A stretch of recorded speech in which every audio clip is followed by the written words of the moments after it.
You're listening to the Comic Crusaders Podcast. I am your host, Al Mega, CEO of Comic Crusaders and Undercover Capes. In this show, I'm sitting down with creators from all walks of life to talk about inspiration, process, the lessons they've learned, and a whole lot more.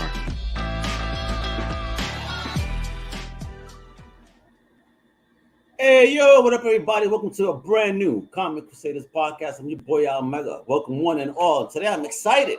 I'm talking to one of my fellow Crusaders. He is an indie Crusader. He is a co-pilot on Think Indie Podcast. I'm Sunderkatz. He is an independent comic book creator that got a dope project live now on Kickstarter.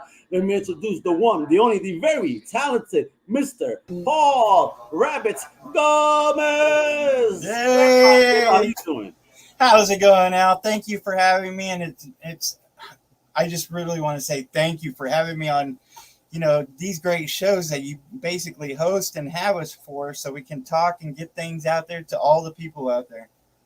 Nah, brother, it's my pleasure and honor to work with such talented folks. So let me say this, brother: happy birthday! My homie over here doing a show on his birthday instead of partying right now. He wants to go ahead and tell you guys about the greatness of the Booshie Boo Circus Mysteries numbers 1 and 2 Kickstarter. Hey, yeah. I can't wait to get into that. But Paul, you know what up? You know what this is. We need that origin story. We need to know the roots of where you're from. So let us know where you are from and what were your first tastes of fandom? Well, I was born and raised in Fort Worth, Texas. I've lived in Texas all my life, so I'm a true Texan, I think. Whenever I started in comics, it was really at an early age, but the one that really grabbed me the most was an X-Men annual. And it had a story of Bishop in the back, and it really wasn't even the front stories. It was that Bishop story that kind of grabbed me and pulled me in. And I remember after reading that issue, I just had to go out there and get every issue that had Bishop in it. And it just happened that he was just debuted, I think, about 4 or 5 issues before that annual. So it was kind of easy to catch up to where his story was, his and Trevor Fitzroy and all that good stuff of the time traveling and all that. And it really pulled me into comics because after that, I started reading a wide variety of things. My friends started picking up stuff. And I kind of had the best of like 3 worlds because me and 2 of my best friends, we all love different things. And I got to read everything, Oh, and nice. That's where I kind of jumped into comics whenever I started loving it at an early age. Yeah. So, but was it introduced to you by anyone in specific or something that you found on your own? Well, it was that X-Men, and it really was, the Jim Lee and Chris Claremont kind of X-Men kind of stuff. My friend started reading Spider-Man at the time, and I think that's when Todd started doing the simple Spider-Man title, and I got to enjoy all that, and I loved the Valiant, and especially the Unity series, and oh wow, yeah, and it was. Yeah, it was tons of stuff that came out. Obviously, Image came out a few years later, and it was just all this stuff that hit me right away, and I just fell in love with it. One of my friends, he loved like indie stuff, and he loved Dark Horse and no-name kind of comic books. So I got to read. Well, no name in your opinion. Yes, in my opinion at the time. At the time, yeah, I understand that because with Marvel, DC, the big boys, and then we started seeing, like you said, the Valiants and the Images, the Dark Horses start stepping up, and you're like, what is this? Yeah. This isn't where Spidey or Hulk or Superman is at. So yeah, we were kind of biased and leaning towards the big 2, but obviously as we got older, we appreciated those other labels a whole lot more. Exactly, and since one of my friends, like I said, he really was more of the non-mainstream, I guess. He would look for stuff that was odds and ends kind of stuff. So I got to read a lot of the stuff that he had, and it wasn't about just reading what I had or what I could buy. It was being able to read everything that was out there. So I loved comics at an early age. I did step away from it at a time, but luckily I started introducing my kids into comics right before all this craziness started happening in the world. And whenever that stuff happened, there was a lot of bad stuff that happened in my life, including getting laid off and my kids getting sick and us being stuck at home. And I wanted to kind of lift the morale of my kids. So originally making comics was a household thing just to lift the morale. and we were just going to do it for kind of a household project. It just so happened that one day we went to a comic store and they had a local artist who was doing a line on his own, Undisputed Territory. His name's Mike Henson, and he's actually on one of the covers, the Booshie Boo Circus Mysteries #2. And I was shout out Mr. Henson. Yeah, I was honored that he actually would do a cover for me, because whenever I did first meet him and sat down and talked to him, he's like, look, you can do it as a household project. You could do it as a project that could sit on a bookshelf at a store. And he's like, these are the steps that you kind of need to go to if you want to do that. And he gave me his card, and we sat down and talked for hours. And he was like, if you have any questions or anything, give me a call. And that's what I did. And it just kind of jumped from a household project at that time to a project that we decided we wanted to put a book on a bookshelf at a comic store. And I'm digging that, because I think you're one of the first creators I've ever had on that actually says, well, this actually started as kind of a kid's project to keep them busy. And next thing you know, wow. Yeah. We sat down. It was crazy because they were out of school. We sat down in this one room like a think tank. And I got this notebook, and we started just dotting down like ideas. I think we had about 10 different stories we were kind of jumping through, and we kind of landed on Booshie Boo Circus Mysteries because we felt not only did we connect to that story the most, but we felt others could as well. So that was the one that we kind of ran with. Okay, so what was his origins like and your kids' input for Booshie Boo? And what is the name Booshie Boo? Well, the funny thing about the name Booshie Boo was my youngest kid, who's 6 right now, but he was 4 at the time. He used to run around the house going, Booshie, Booshie, boom, and kind of like run into everybody, kind of like head first, you know how kids do. And he was like a little hammerhead? Yeah, so it was like when we were talking about a name for this circus that we had thought up, you know, we were like, what about Booshie Boo? And have one of the characters be a cannonball, you know, a human cannonball, and he would scream, Booshie, Booshie, boom. Well, we haven't got to that character yet. He definitely will come in a future episode, issue. But, you know, we kind of crossed it with Scooby-Doo Mysteries and came up with Booshie Boo Circus Mysteries. I'm digging it. So what was that like working with your kids to create the project, and how big was the learning curve for you, you know, coming from that fan perspective to now stepping into a creative realm? Well, I mean, it was great. It was great working with the kids. Like I said, we sat down in a room for like 15, 20 minutes at first every day, kind of just sitting there talking, throwing out ideas. It kind of led up to about an hour a day because we started to enjoy it so much. And we would go around the room and we would open up by talking about what we had talked about before. And then we would go into like new ideas, and we would go from there just to kind of like a brainstorming session. And then whenever we actually started to focus on Booshie Boo Circus, it kind of got into the details. Like one of my kids named about 3 of the characters, and one of them was talking about, hey, let's throw a tiger in there. And I was like, since I had twins, I was like, why not twin tigers? So it was like one step after another, and it was really amazing getting to sit down, having them work together, and just watching the creative process with my kids. It really was one of the best things that happened. Yeah. So talk about then, you know, as you're now stepping into the creative realm, building a team now to start really making this something real and physical. Well, after talking to Mike Henson, who gave me a lot of advice, you know, I decided that if I was going to make this a project that I was going to sell, I wanted to make it worth every penny that anybody was going to spend on it. And to do that, the first thing I had to do was overcome my hurdles. And me and my kids and me and my twins are all dyslexic. So I was like, you know, if I'm going to sit down and start writing. Wait a minute. So you have dyslexia and you're a creator. I mean, wow, that must have been a hell of a thing to try to adjust yourself to create. You know, originally we started talking about making it into a book, and I think we got to page 50, but the thing about it was having to go back and reread it and to fix errors. It was a constant kind of headache because all the words would jumble, and we would kind of pass around the notebook, kind of like proofreading it. And there was a point where we decided, hey, why not make it a comic book? Because Scooby-Doo has a comic book. And then I was into, I think, Stray Dogs at the time. And I was like, well, this is kind of the route we're going, where there's, you know, serial killers kind of stuff, and it's kind of cutesy as well, why not make it into a comic book? So, like I was saying, you know, one of the first hurdles that I wanted to get through was my dyslexia, and I didn't want that to hold me back. So I went out and I found the hardest, most difficult, and not difficult on me, but, you know, the person that was going to be critical of my work as an editor.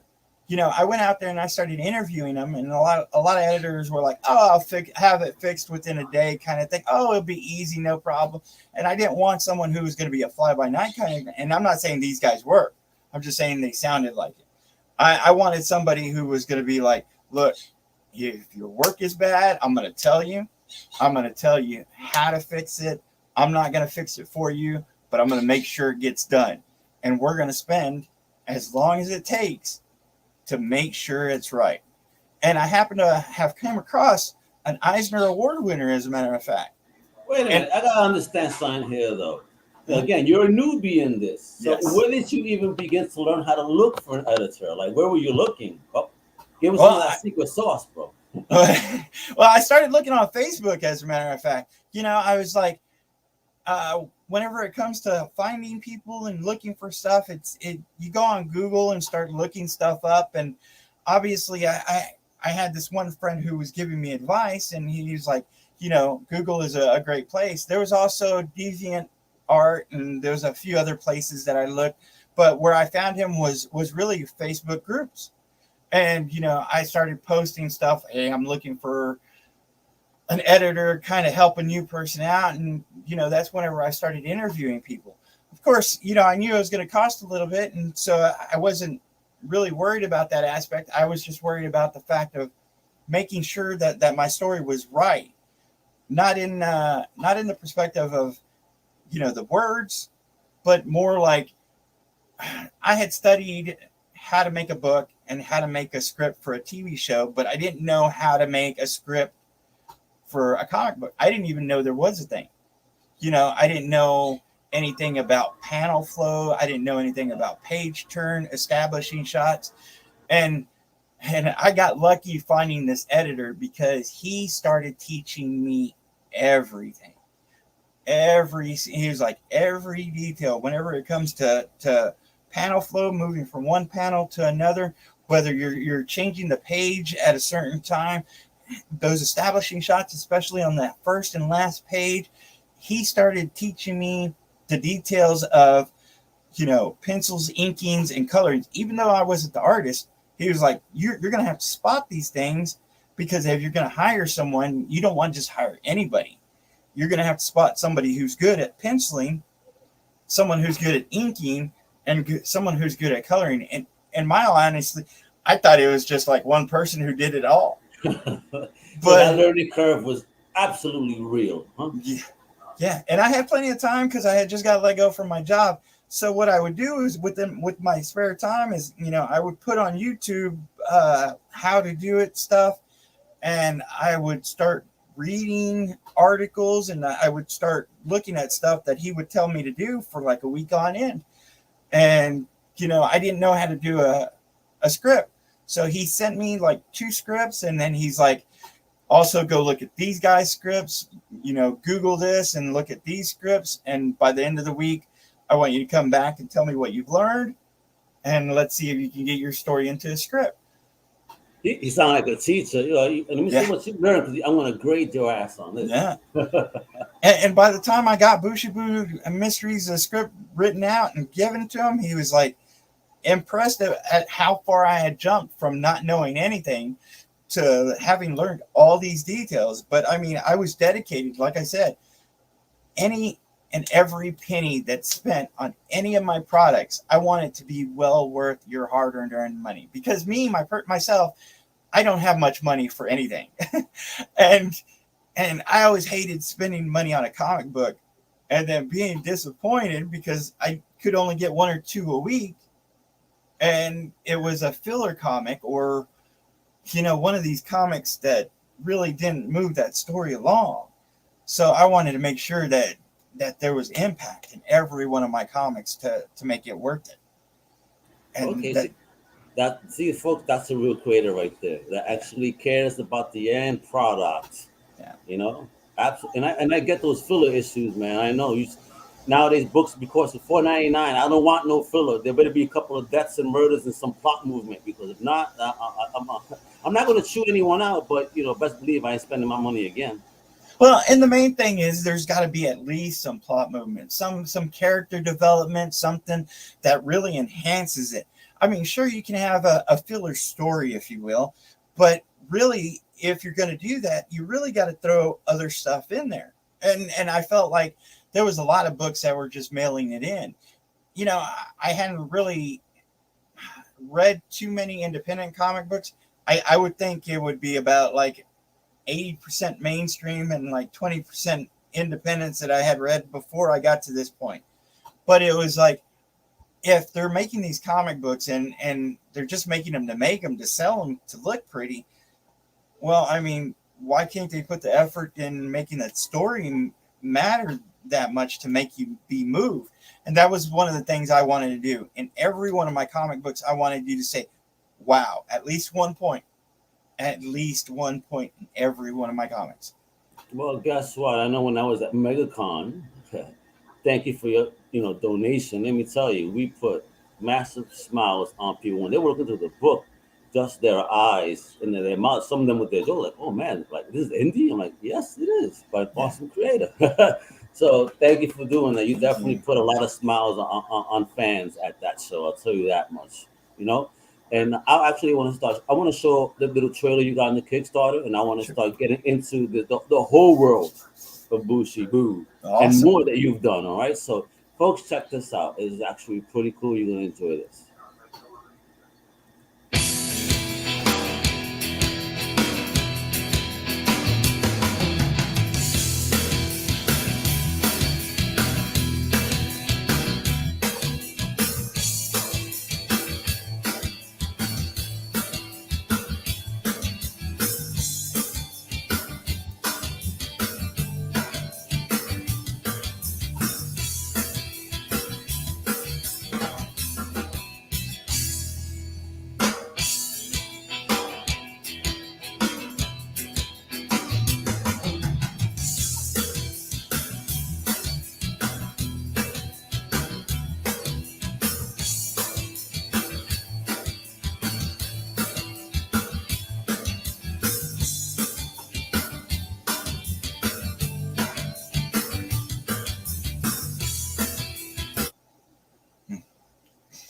Now, that is uber cool. So a 70-page plus Kickstarter exclusive. Yeah.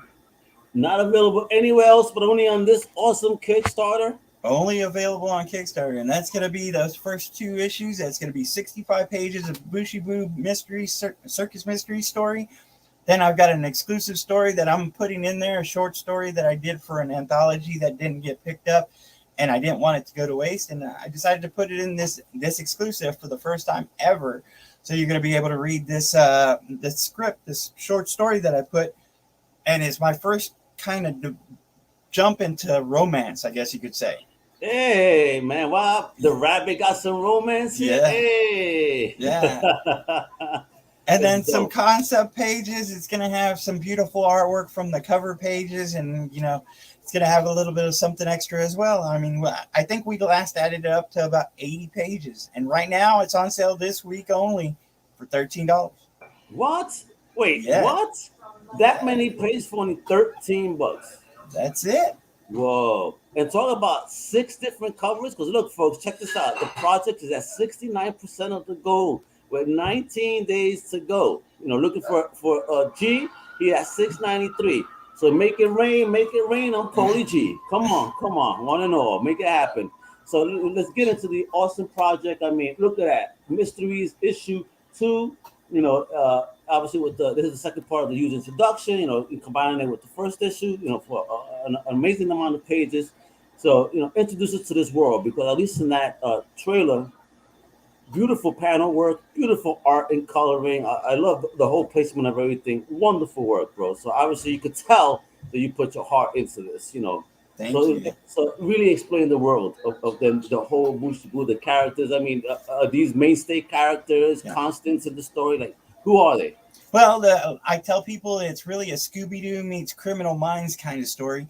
And whenever I say that, it's going to follow the three apprentices, including Luke and Lance, who are brothers, and Zahara, who's a young female lead. And I wanted her to be that strong lead that you really don't see in a female character. She's a tiger trainer, and in this introductory story, it's not only going to tell how she became a tiger trainer, but why. I mean, because if you're going to jump into a cage with a tiger, you're definitely going to have an interesting story to tell. But to me, you must be batshit crazy, because I ain't no cage with no animals like that. Bro. Right. Yeah, but she's like a 20-year-old, and she was an orphan whenever she found the circus, and it just kind of all came together for her. This was her home, and she was looking for a family, and this is where she decided to be. Then you got Luke and Lance is actually the older brother of the two brothers, and he's a ringmaster for the first time. So out of them, which one is Luke and which one is Lance? Right? These are the Luke guys has the glasses, and Lance is the one without the glasses. Okay, and does she really walk around the tigers loose like this? Yeah, and it kind of jokes around about them being in a police station as well. But yeah, I mean, it's kind of one of those things where you got these two young men and this beautiful young girl, and if you got two young men and a beautiful girl, there's hundreds of stories that you can tell. But it really is about the mysteries, and if you can solve it before they can. Booshie Boo Circus Mysteries. So is it written that way for us to kind of start figuring things out? Are you throwing us for a loop with these stories? Actually, that's what I wanted to do, kind of like give you that first issue to leave you thinking about what can happen. On those last few pages, it gives you those 6 suspects, and that's really one of the things I wanted to do. I was a big fan of like Perry Mason and stuff, and they would throw in a suspect at the very last moment that you hadn't seen throughout, and it's like, well, I couldn't have guessed that.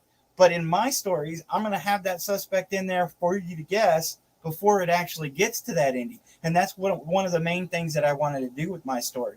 So with this introductory issue, I put it into 2 different parts, mainly because I wanted to introduce you to the characters, but also to give you that feel of, yes, in the future issues, I'm going to show you that there is a suspect at the first few pages, and then you're going to find out later on. Oh, dope. And who are these characters? I mean, look at this gorilla, which we saw in one of the variant covers in the trailer. So who are these guys over here? Well, my Indian guy right here, he's kind of like my Punisher, sharpshooting trickster kind of guy, and he's new in issue 2. And he kind of just tranquilized one of the gorillas that kind of got loose and torments one of the suspects whenever she came to the circus looking for some answers. All right, Julio. And who's this Professor X looking guy over here? Well, and this is another one of the suspects, and he's telling his side of the story, and this is kind of a flashback about when him and the person who got into the danger in the first issue were kind of younger, and how he knew the parents of Luke and Lance at the time. Okay, interesting. I'm taking it. And there it goes, folks. Look at that. So, wow, look at these colors. Holy smokes. Fire. So this is the main, right? That's my main cover by Lauren Gibson. Yeah, she is an amazing artist. She does this version of dark art, and it's beautiful. And I thought it would add to pull those pictures and characters off that page, just jump out at you. They're definitely jumping. Let me tell you. So there goes the one with the gorilla. I mean, wow, it looks like a gorilla you don't want to mess with. Right, and he's kind of out there just like dominating in the whole thing of that cover, right? Absolutely. And what about this? This is cool. Very nice looking. Lord Miller, very precious moments. yeah. One of the things I wanted to do was do 6 covers dedicated to my 6 kids, and with my youngest, I wanted to have something that was a little bit more cutesy on the other side. And with hers, she does a lot of pixel art. And whenever I saw her pixel art, I was like, that's kind of cute. So I wanted to have that for a cover. And she did a great job showing her version of Zahara with those 2 little tigers. Did your kids have a vote on these awesome variants? Or was that all Daddy's decision? No, that was Daddy's decision. Yeah. And what about this one right here? Very nice, nicely done. I Yes. love the emotion of the character and all, and the eyes. The eyes say a story for sure. Now, having said that, that is Michael Henson right there. That's that artist that I told you that I talked to, and he had given me so much. I had asked him to do a cover because I just wanted him at least on one cover of my book, and I was just honored that he did his version of Zahara right there, and it is beautiful. Digging it, and look at this. I'm a big fan of black and white art. Look at this. Yeah, now that's actually got color to it. It was just brought that way because it hadn't got finished by the interior artists. While they were working on the interior, they're doing their version of a cover as well. And I thought they did an amazing job. I think you need to do variant number 7 and make it black and white. That looks fire. And this is for ladies that are fans of Chippendales and some gentlemen, apparently. yeah. So let me explain this one right here. I wanted to do a version of kind of my take or a homage of Bo Knows. If you knew Bo Jackson back in the time, my God, he had that big campaign with Nike about Bo Knows, and he would hold that bat above his shoulder. Yeah, and he had the football pad. So I wanted to do my version of that. Now it has been called the Magic Mike of covers, if you will, but it really was that homage to Bo Knows with him holding that bat and just kind of hanging onto it behind his head. Looking at the cover just makes me think, damn, I gotta start working out, man. Shit. Yeah, right. But I'm digging it. So let's start looking at these tiers too, because very reasonable tiers. Thank you. For sure. You really are thinking about the fan. Yes. I feel so. Let's break it down. So obviously, there's always that pledge without a reward. So if you just want to go ahead and pitch in because you believe in an independent artist like Paul right here, do that. Spend those $10. You know what I mean? It's because it speaks to you, as he says there. We can start getting a digital PDF, standard edition of the book for $3. Right. Very nice. So is it this particular cover we get? Do they get to pick a cover or no? Well, with the digital cover, digital PDFs, I usually include all the covers on them. Oh, nice. Okay, what? And then here we go, $6 standard edition of the book. So is it digital and a print or what? What's here? This is the digital edition of issue 1 and issue 2. So for $6, you get both of those digital PDFs. That's a deal. I mean, that comes up to what, $3 again, a book. And again, go to a local comic shop now. You're easily paying $5 right? A book. So a great deal once more. Then you got what? You telling me I'm getting all 4 for $8, bro? All 4 for $8. That's going to be every one of the books that I've written so far. You're going to get all 4 of those digital PDFs for $8. Wow. I mean, not even Comixology be doing sales like these, yo. Right. That's $2 a pop, folks. You hear that? Awesome deal again. And all right, so now we're getting into the physicals. Yes. Ooh. And digital, and your name on the book. Yes. And any stretch code, dude.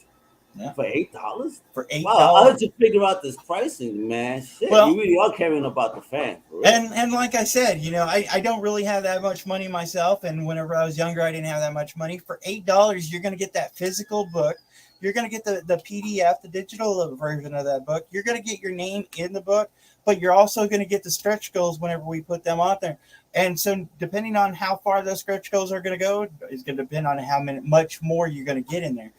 I did want to keep one at affordable, and that first cover, my A cover, is $8. That's not bad. And then you got the B cover, that's $10. The name, everything is as the other cover, very, very dope.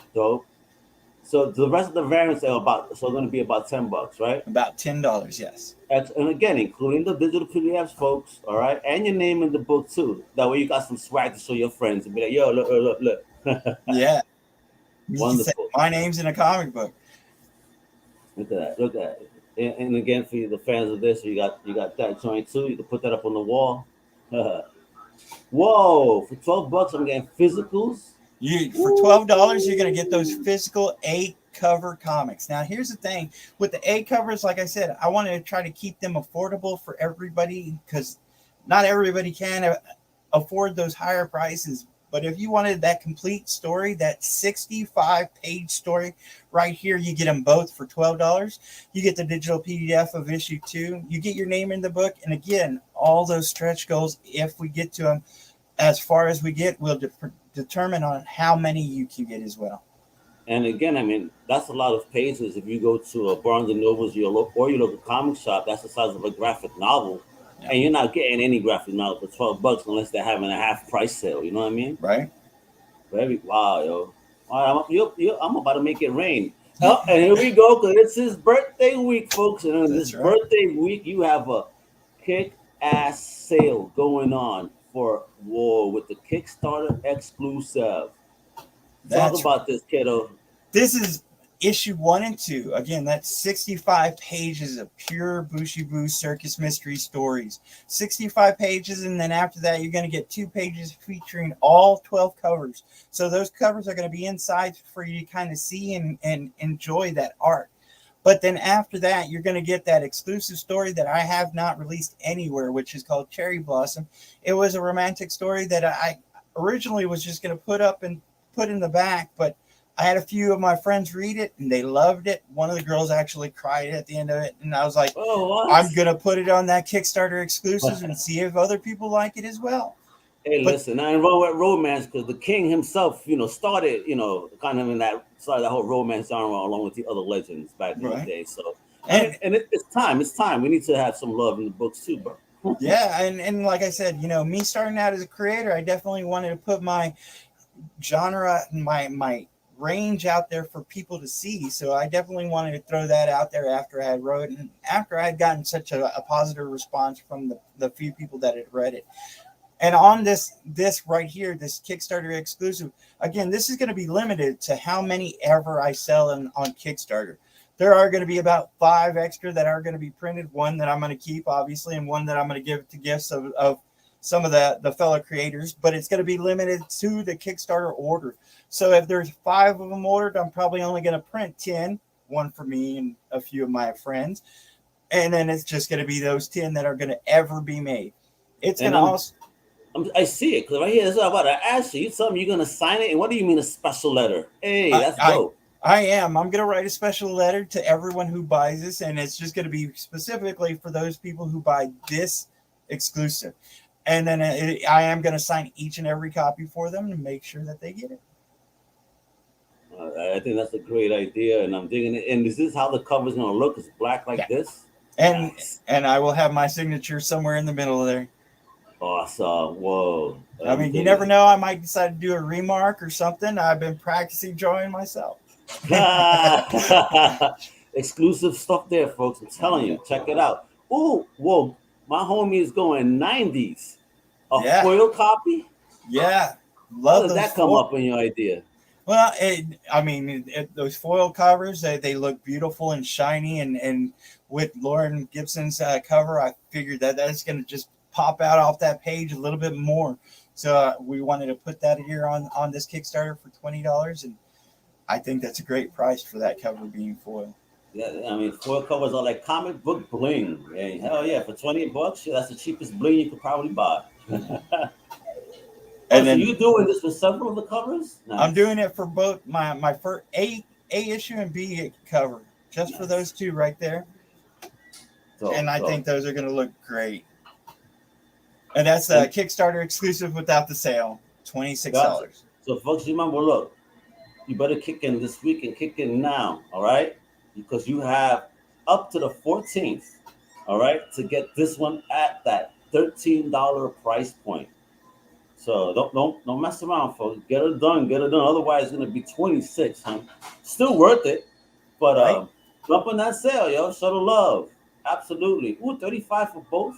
Ooh. Yeah, so my foil covers are $20 a piece, but if you decided to get both, I'm going to drop off $5. That's going to be $35. Now, again, with these foil covers, you're still getting the PDF of this comic.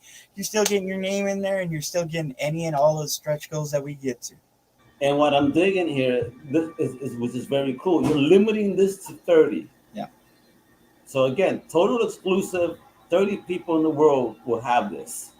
All right, so... Again, if you're a collector and you love exclusivity, it's right there. It's wonderful. There we go. Again, dope. Oh wow! For all 6 covers. All 6 covers, $45. Now, you did notice that most of those covers were $10 a piece, with the exception of my cover A being $8. If you added that up, that would be $58. So we're going to drop that down to $45 and give you all those covers. Again, with those digital copy and name in there and all the stretch goals that we get. Yeah, that's a $13 price, son. That's great. Absolutely great. No comic shop would take care of you like that. Oh my God! Oh, what is this? What is this? Ooh. It's going to be $85, and that's going to be for issue 1 and 2 with all covers right there. That's going to be both comics, all covers of both. All comics, all covers of both comics. So that's 12 covers. Now we have some great artists in there. Again, all the ones that we mentioned here, including Mike Henson, Gabriel Magnum, and Laura Gibson. But also on that issue 1, I had William Russell, I had Ariel Diaz, DJ Hall. I had so many artists, and you're going to get all 12 covers of issue 1 and 2. How did you even present this to the artists? It seems you had a wonderful response working with so many talented people. Man, it was great. So, I was learning a lot about cover art and cover design, and we were throwing ideas back and forth, and creating 6 covers for that issue 1, it was an experience that I loved. And again, like I said, I was dedicating each cover to one of my kids. And so whenever I was telling these artists what I was looking for each of these issues, they just knocked it out of the park. And I enjoyed the experience of learning to communicate with the artists, because that's one of the things as a creator that's not an artist that you kind of got to do, is figure out how to communicate with them and work with them. And they've all been so amazing to work with. Man, you're blessed, kiddo. It is great. Oh, I was gonna ask, and I'm happy you did that. The retailer special, so we got to get this on shelves. Yeah. So how did you come up with this idea, and why in this way? Well, whenever I was doing research in my first few Kickstarters, I started looking at other Kickstarters, saw their retail specials, and I kind of wanted to work mine a little bit cheaper than they had theirs, because I felt it was a little bit better to get it out on the shelves. I have four retail specials, and this is that first one. This is going to be 10 copies of issue 2. 10 copies of issue 2. For $65. Wow. That's a great deal. Hey, shops, you better be listening in. Then a double. Ooh. And this is going to be 20 copies of issue 2. Okay. 20 copies. So this next retail tier is going to be issue 1 and 2, and this is going to be 10 copies. That's 5 and 5. And this is 20 copies. That's 10 of issue 1 and 10 of issue 2 for $120. And what would be the retail cost? Like if someone was going to go to the shop and pick these up, or is that going to be left up to the shop owner? Well, we do have a barcode on them, and I believe they're at $6 a piece. Oh wow! Okay. Oh, that's a deal then. And now we do tell the shop owners, again, with my covered A's, I usually keep them at an affordable rate, but usually on my variant covers, they are at $10 a piece whenever I go to, cons or sales or book signings or whatnot. And so it's really up to them. Oh, and for people interested in getting their brand out there. Wow. Okay, I want to say this. This is the first time I've seen this. Well, I have not seen half-page ad offers on any Kickstarter prior. Yeah, that's actually where I found it. Again, whenever I was looking at on other Kickstarters doing my research, I did see a half-page ad and I saw a full-page ad. So we wanted to make sure that we were doing both. We offered them in a few of our previous ones and got a great response, especially in the last campaign. So and they don't need to be artists or designers, because apparently from what I'm reading there, the wonderful people over at Charter Comics could even help. Yes. For an extra little fee, of course, help them design an ad that fits. That is dope. Great idea, man. Yes. I'm digging it. All righty. And then we got full page. And look how it will look, folks. Look how sexy that will look. I'm digging that. Beautiful, beautiful pages. Yes, it is. And I tell people whenever it comes to the ads, it's like my first comic did sell it quite a bit. It sold over 1,000 within the first 3 months. My second comic didn't sell as much, but this is Booshie Boo 1, and we're pushing that with Booshie Boo 2, so we're hoping to meet those same numbers. And, you know, whenever it comes to ads, if you get them out there and sold, I am in 25 of 28 DFW bookstores, so I let people know that whenever they're placing ads in my comics. Oh, wow, you are. Congrats. I should pull that off. That's awesome, bro. Yeah, you know, it was really just meeting the store owners, talking to them, finding out what they wanted. Sometimes I had to go back 2 or 3 times, but it really was worth it to me because I wanted to be out there, especially in my community, having my books in, you know, the LCSs, because to me, it's where the LCSs is where it starts.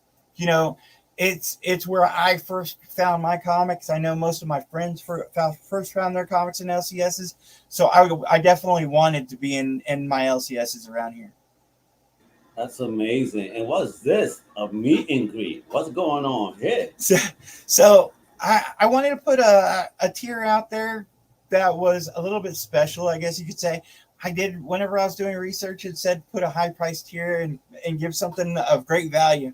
Well, I'm not an artist, so I can't exactly give you original art. But what I can do for this price, I can actually go hop on a bus, hop on a train, swim, hike, you know, hitchhike to wherever you're at, meet you in your hometown, bring every copy of every book that I have, sign them right in front of you, give them to you as a present, sit down and talk about not only how I became a comic creator, but if you have any questions about being a comic creator yourself, I'd be glad to answer them.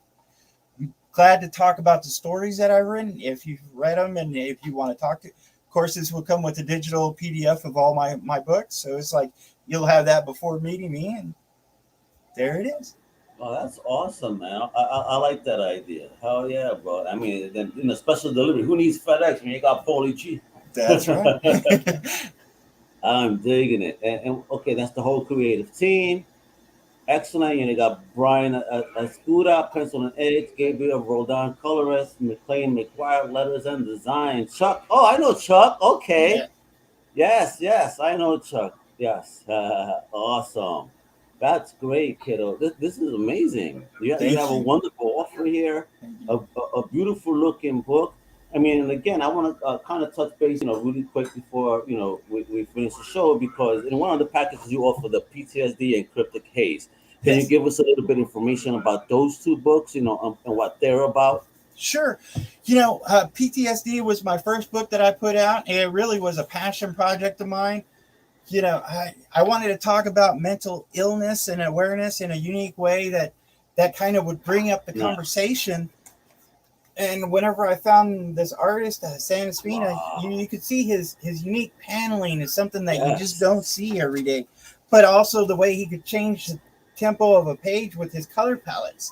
So he was a really unique artist that I really wanted to capture this story with. Look how beautiful that book is. And so the thing about PTSD is I tell people it's a bit harder of a story. It's kind of like a Hard Knocks kind of story, but something that you had to get out there to kind of get that conversation going, because that isn't an easy conversation to get with just about anyone.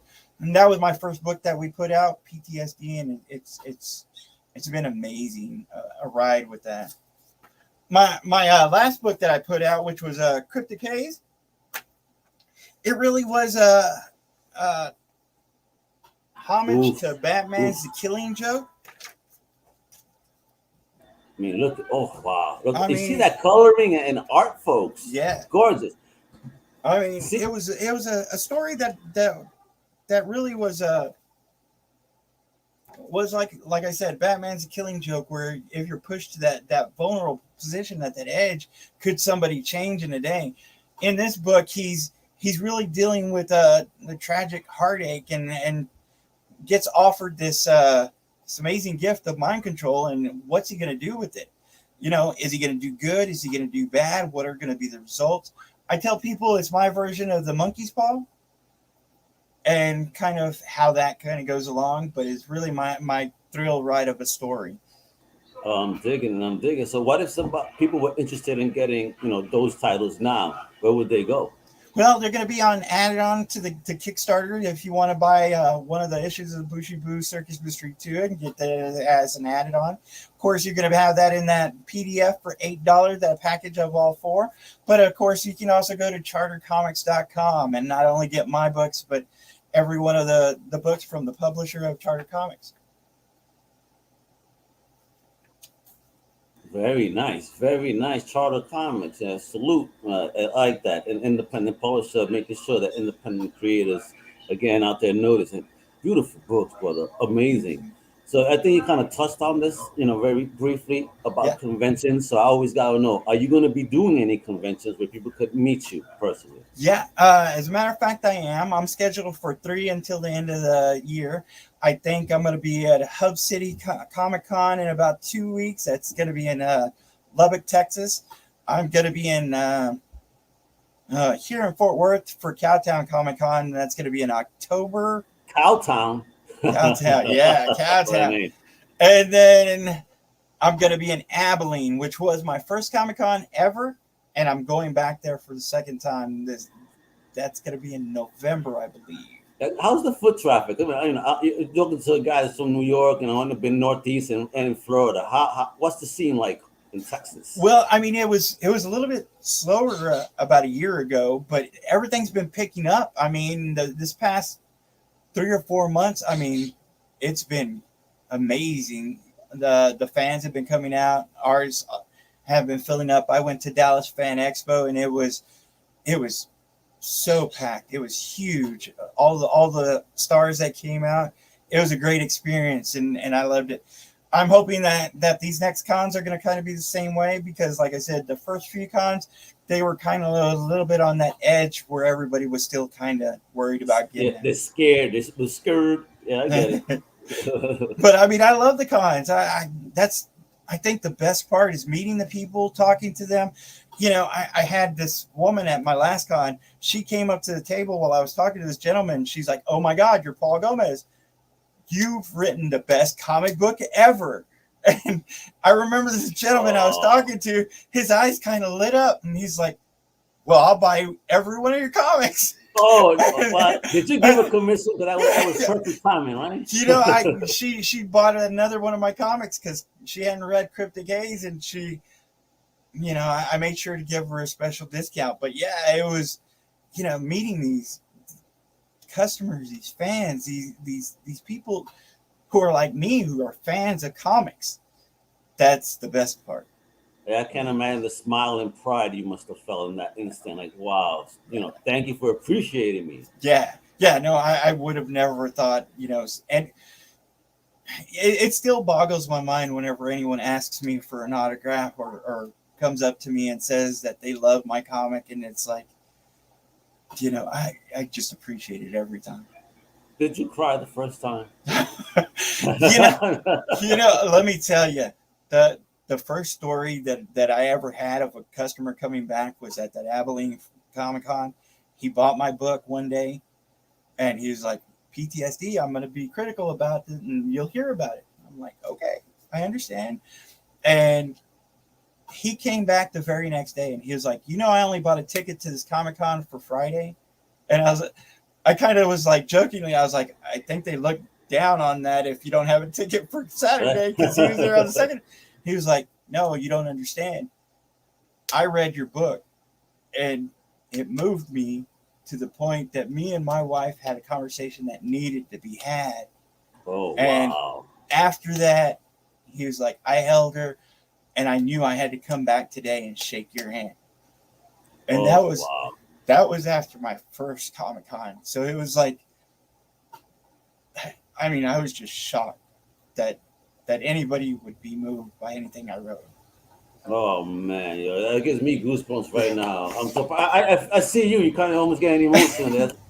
I mean, it's a beautiful thing. So you got to keep moving, brother. Keep doing what you're doing, because if you're affecting people in that way with your storytelling and building such wonderful teams to create such a beautiful product, bro. Yeah. Just kudos on flowers time, bro. Flowers, brother. You. Don't you ever give up on this. You know what I mean? You continue doing what you're doing, man. Again, if you're making people feel an emotion through your work, brother, then that means you have a very, very special talent. You know, and you keep going and make them kids proud. You know, I mean, I know I'm going to see one of these things show up as a cartoon or a movie somewhere, bro. Yeah. You know, let's manifest. It's manifestation time. Let's make it happen. If any one of your stories could be on a different type of platform, which story would you want to be seen differently, and what type? You know, movie, animation, or drama, what? I don't know. I've heard a lot of people talk about this. I've never really aimed for that. I just wanted to have something like a little extra income to feed my kids. So I never really, I never thought of it. I guess it would be Booshie Boo, because it's going to be a 12-issue series where, Ptsd was 1 and Cryptic Haze is going to be 3 issues. But I've also got my upcoming project that I'm not exactly sure if it's going to be ongoing or just, a short issue run kind of thing. And that next project is pretty big. Don't you worry. We're going to have you back on so we can help and talk about that one, because, again, you're building an amazing fan base. So last question before you go today, brother. What type of advice would you give to anyone else also trying to step into the game? Oh, the one thing I tell everybody is do your due diligence. Do your work. I didn't just start writing. I wanted to make sure that I was doing it right whenever I was learning how to write a script for a comic, because it's a different world than anything else. I wanted to make sure that I had a great editor, because one of my weaknesses was that if you have a passion to do something, do it right. Study, learn. There's tons of tools out there, whether it's YouTube, whether it's Google. Learn that stuff. That's the best advice I can give you. Begin to master your craft. Begin to master your craft, and be steadfast and hold on. You're about to go in for a hell of a ride, huh? Yeah, definitely. I'm digging it, Paul. Thank you so much for your time today to let us know about the greatness of Booshie Boo. I mean, that just rolls off the tongue. So that could be a hip hop song too. Right? You better write a hip hop track to Booshie Boo. I'm telling you, bro. All right, it's gonna be dope. This is what we need you guys to do. First, connect with Paul. Check out the awesome support on Facebook and Twitter at Paul Gomez 790. Again, Paul Gomez with a Z 790. All right. And of course, go head over to Kickstarter right now. The link is also below in the notes. All right. So, copy, paste, click away, and visit that Kickstarter for Booshie Boo Circus. Hit that deal this week. Be smart. I want him to get all the money he could make, but that's a sweet deal. So I think you guys better not miss out, for real. All right, and of course, if you want to pick up and check out the Ptsd and Cryptic Haze, make sure to check out Charter Comics, not just for Paul's awesome books, but the rest of the amazing creators on that specific platform. And of course, you know what to do, guys, right? It's comiccrusaders.com, undercovercapes.com. Check out the rest of the family. You can check out Paulie G with my big homie Dodgy and Manny on Think Indie and on Sunderkatz, all right? So stay tuned, kids, because we celebrate independent in this mother, all right? And with that, I'm your boy Omega with the amazing Paul Gomez. And with that, hasta la próxima. Wepa! Later. Thank you for listening to the Comic Crusaders Podcast. If you like the content, please subscribe and turn on notifications. Also, please visit comiccrusaders.shop and our extended podcast family over at undercovercapes.com. And also, make sure to download the Comic Crusaders app on the Google Play Store today.